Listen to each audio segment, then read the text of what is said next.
夏至了，又是一年度夏最艰难的时候到来了。今天跟大家分享4条半关于度夏的要领。在掌握这4条半个要领之后，我相信能对你度夏是有一定的帮助的。草莓公认的度夏难，不绕弯子，我们先把这4条半公布于众吧。第一，遮阳；第二，避雨；第三，控制好手，管理浇水；第四，还是管理好手，控制适当施肥。第4条半呢，就是如果你不拒绝打药，我们适当的做打药的预防。大家不用问都知道，夏天太阳比较暴晒，温度比较高，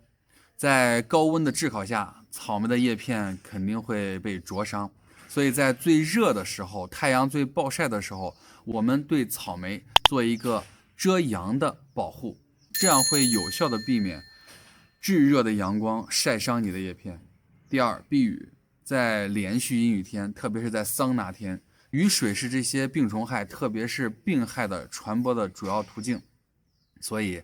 我们如果有条件的话，在连续阴雨天是要对草莓做一个避雨的保护。第三，为什么说控制好手呢？跟第2点紧密相连。如果它连续的阴雨天，或者是持续的高温高湿，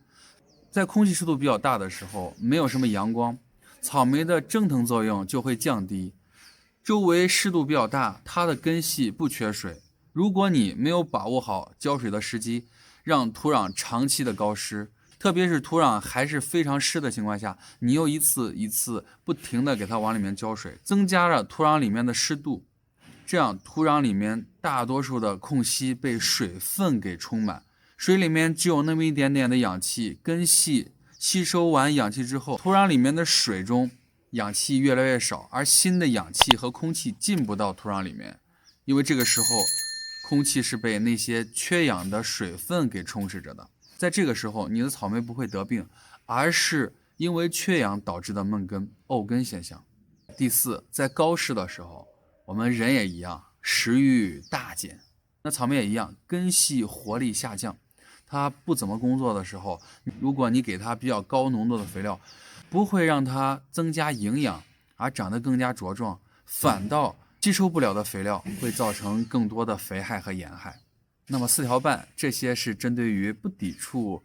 农药的这些朋友们，因为我们要知道，夏天高温高湿爆发的几个疾病就是炭疽病、红中柱、根腐病这些。那在这样一个高温高湿的条件到来的时候，我们最好做到定期的打药预防。一般来说，传统的种植高手会告诉大家，我们如果用药的话，会用一个治疗加上保护。比如说治疗的用吡唑明允酯，保护的用戴森锰锌，这样的治疗加上保护制剂来做一个有效的防治，会降低你草莓周围的带菌的环境，